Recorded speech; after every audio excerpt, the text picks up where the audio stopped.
Barangay Gubat na matatagpuan sa Daet.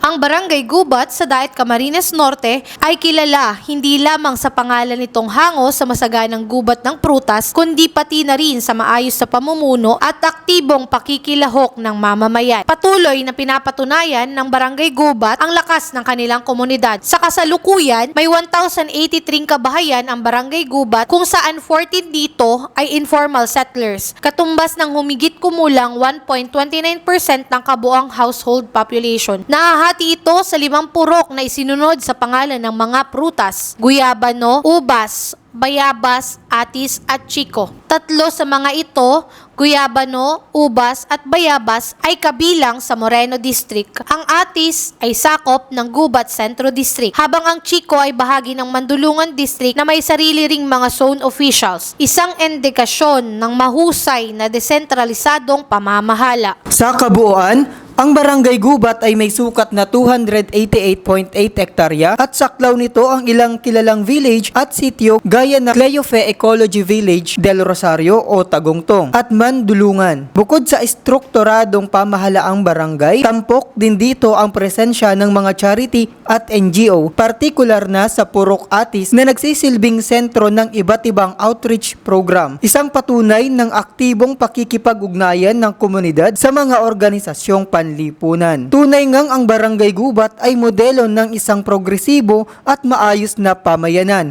Matatag, may pagkakaisa at may pagkakakilanlang nakaugat sa likas na yaman ng kanilang kapaligiran. Yan ang Barangay Gubat.